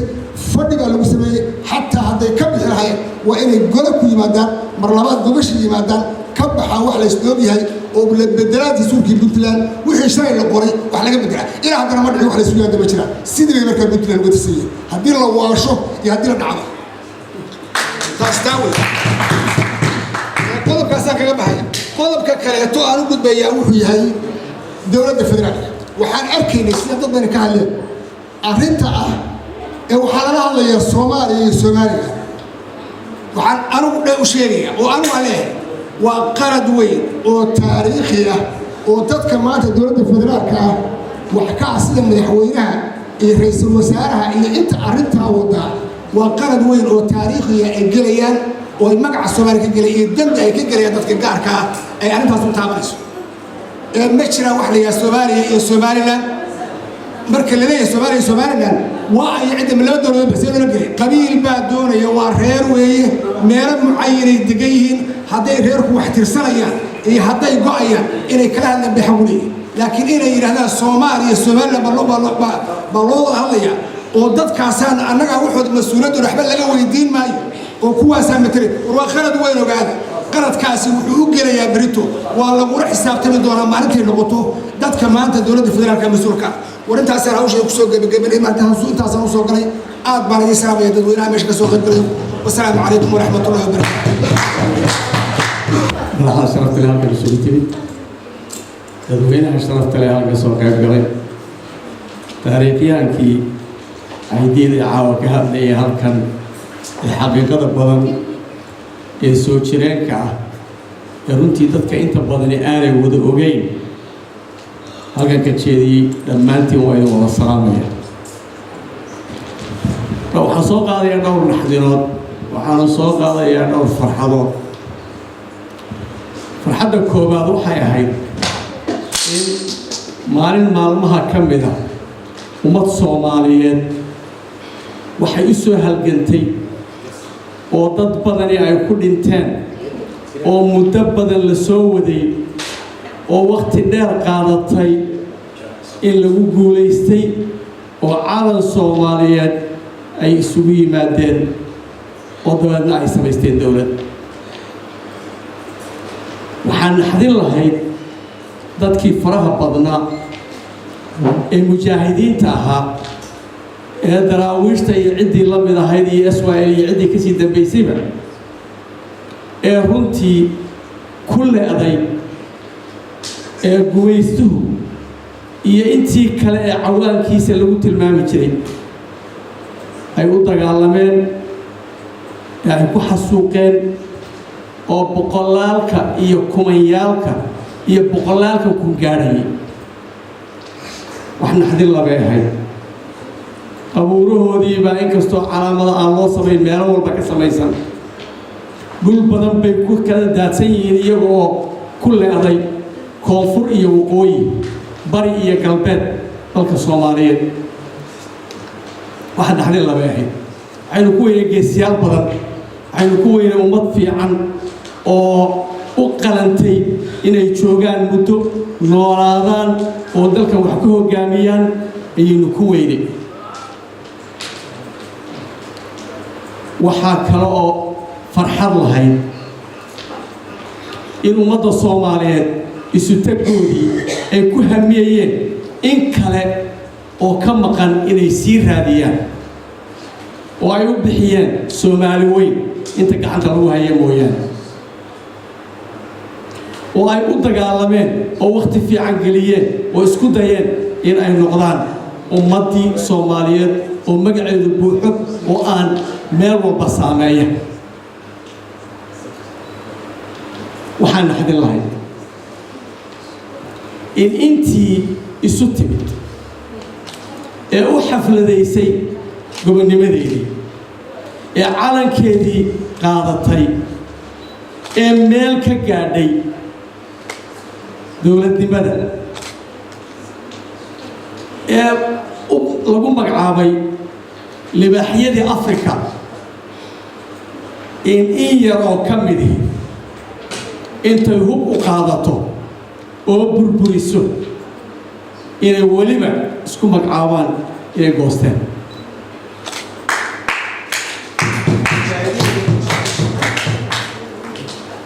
waxyaabihii ay geysteen ka wada hadli mayno ma aha inay dalka burburiyeen keliya ma aha in ay diintii islaamka u gafeen oo xooggii islaamka la yidhi ha la isku tiirsanada ay burburiyeen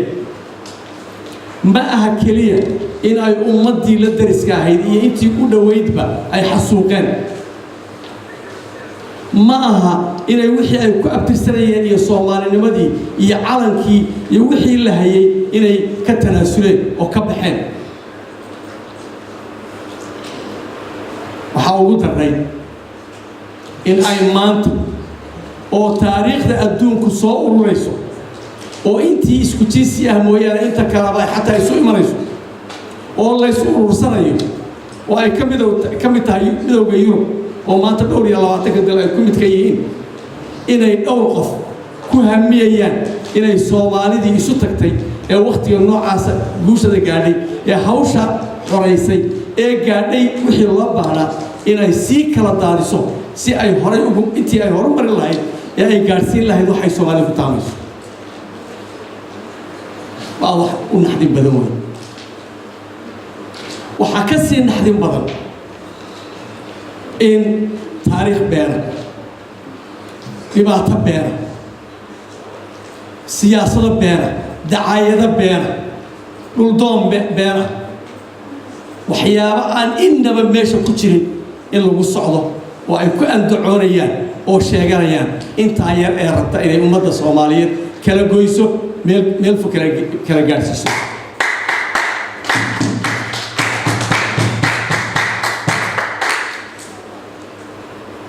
waxaa kaloo naxdin leh in ummadda Soomaaliyeed hogaamiyayaasheeda raba in ay Soomaaliya isu keenaan laga rajaynay laga rabay in ay ummadda Soomaaliyeed sida ay tahay intay ogaadaan dhaqan ahaan iyo diin ahaan iyo dawlad ahaan iyo maamul ahaan intaba intay ogaadaan in sida ay tahay ay isugu keenaan u shaqeeyaan in ay wada khaldan wax ku wadaan oo aan innaba suurtagal noqon doonin in ummadda Soomaaliyeed isugu timaado ma rabo inaan ku noqdo goboladan hadda aynu ka hadlayno ee ah Sool iyo Sanaag oo aynu dadkoo dhan ay wada xuseen in muddo ka mida ay markii horena Soomaalida la wadaageen Puntland la wadaageen Soomaalinimada ay la wadaageen darisnimada ay la wadaageen walaalnimada haddana markii dambe markii ummaddu burburtay ee gobol la yidhi bal ha laysu nidaamiyo ee weliba ay Puntland asaaska u ahayd ee ay iyadu isku dayday inay Soomaaliya isu keento ilaa iyo haddana ay wado madaxdeeduna ay had iyo jeer ku soo shaqaynayeen laga bilaabo Cabdullaahi Yuusuf ilaa iyo madaxweynaha hadda jooga ee Saciid Cabdullaahi Deni ay intaa ummaddu raadinayso in dalkii la walaaleeyo oo la isu keeno dalkaasi dadka aynu ka hadlayna labada gobol ama Sool iyo Sanaag iyo Caynba oo lagu sii daro saddexdooda markaynu hadda ka hadalno waxaa cad sidii dadkii horeba ay soo qoreen in ay sharciyan sida dalku og yahay ee dastuurka ku qoran ee shuruucda ku qoran ee diiwaanada yaalla ku qoran in ay intooda Puntland ka tirsan yihiin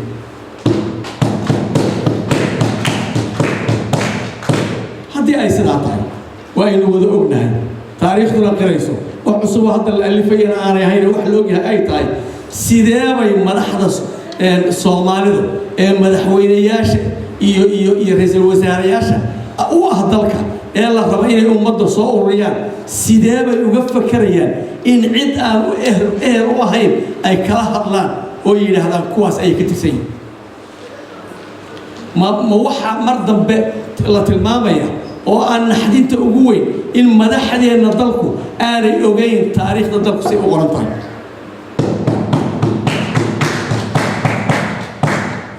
marka ay ka hadlayaan Somaliland maxay u hayaan taariikh ahaan ereygani xaguu ka yimid goormaa la sameeyey xaguu asalkiisu ahaa iyo maxaa ka dambeeya siyaasi ahaan miyaan la isweydiinayn miyayaan ahayn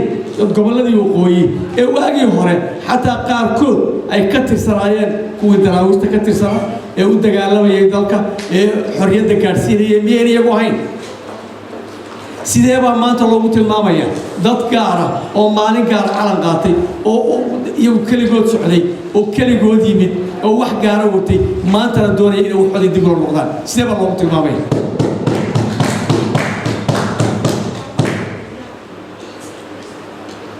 waxaan naxdinta ugu dambaysaa inayn ilaa iyo hadda kuwanina aanay ka waantoomin beenta iyo dacaayadaha ay wadaan ee ay ku sheeganayaan waqooyinimada oo ay gobollo iyo dad markii horeba la ogaa taariikhda hadda laga soo sheekeeyo aan damba ka lahayn ama markii horeba ka dagaalamay ama boqolaalka kun ee qof kaga dhinteen in ay diidaan waxay iyagu ogolaadeen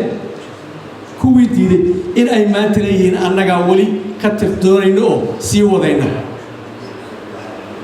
oo ay inta dagaal ee hadda laga sheekeeyey ee tobanaanka iyo labaatanka ka badan intay ku soo qaadeen ummaddii ku laayeen ummaddii xoola dhacatada ahayd ee aan hubaysnayn ee dhulkeeda joogay inay maalin walba laayaan oo dabadeedna ku andacoodaan dhulkan annagaa leh iyagoo magac beera samaysta waxaan ku soo gabagabaynaya oo aan naxdintii aan hadda ka sheekaynayay ahayd in dowladdeena federaalkuna aanay wax aqoona iyo wax fikradaba aanay ka haysanin cidda arrinta lagala hadlayo iyo meesha ay ka tirsan yihiin waxaan u sheegaynaa marka sidii saaxiibadii horeba hadda ay ka hadleen iyo madaxdii haddan ka hadashay iyo shacabweynaha halka hadlay iyo qurba joogtii iyo dadweynihii kaleba intuba ay ka hadleen waxaan u sheegaynaa dowladda federaalka ahi cidda keliya ee ay kala hadli karto arrinta Soomaali dejinta ee lagu soo celinayo gobollada waqooyi arrimahooda lagu soo celinayo ilaa cid kale hadda dhibaato inagu haysa dalka si xaraysa ma jirtee in ay tahay cidda keliya ee lagala hadli karaa inay tahay dadka Sool iyo Sanaag ee reer Puntland ka tirsan ama dowladda Puntland ee maamusha sidaasaan u sheegaynaa waxaan kaloo u sheegaynaa ummadda Sool iyo Sanaag iyo Cayn ka tirsan ee la wareeriyey ee taariikhaha beenta ah loo sheegay ee aan ogeyn wixii ay dhibaatadu iyo asalku waxay halkan ku fadhido aan ogeyn caawa in loo sheegay oo aanu doonayna in arrintaa ay ku dhaqmaan ku sii socdaan sal ka dhigtaan taariikhdooda ku ogaadaan ka bacdina ay dhaqanka ay siyaasadda ee dambe ee ay ku dhaqmi doonaan ay yihiin inay yahay dad Puntland ka tirsan kuwaasina inay yihiin kuwa been sheegay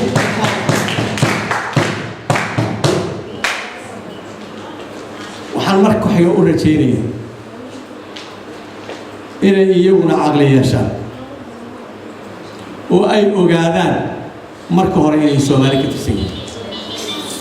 si sahlan inay Soomaali uga go'i doonin lana ogolayn kuwa hadda aynu ka hadlayno gobolada aynu ka hadlayno iyo kuwa kale toona ayaan ogolayn Soomaali inay ka go'aan wax xuquuqaha ay ugu leeyihiin inay jirin haddiiba ay yihiin dad yaroo kooban oo qabaa'il yar ka kooban ama iyagoo is urursatay haddii ay yihiin dowladnimada iyo qawaaniinta dhigani sidaa ma ogola marka iyaga waxaan ugu baaqaynaa kow inay dib u soo noqdaan oo Soomaali ka mid noqdaan laba in ay dulmiga iyo dhibaatada ka daayaan inta kale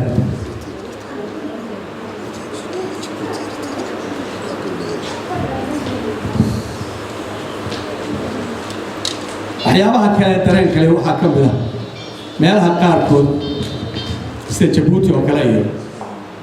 in lagu soo bandhigay dhinac taariikha beer dhinacna taariikha runta taariikhda runta aynu ka sheekeynayna lagu soo qaadayo waliya heritage-ka meelaha laga soo qaadayo xaqiiqada rasmiga ama ha ahaadeen run ay haystaan ama ha ahaadeen beer ay haystaan taa caawa la sheegay ayaa ah tii xaqiiqada hayna dhabta ahayd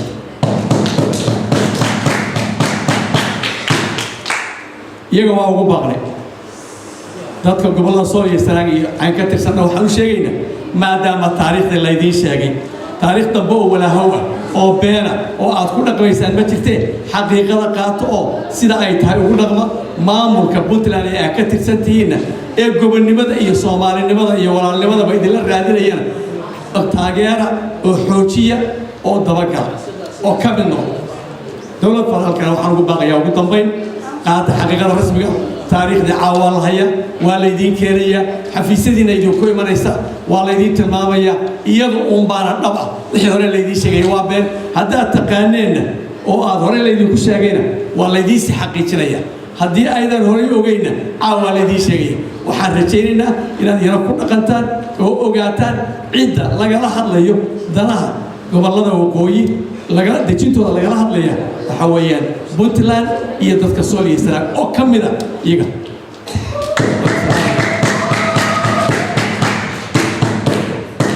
marlabaad aan idin mahadnaqo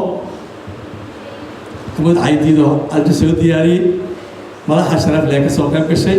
dadweynihiina sharafta leh halka isugu yimid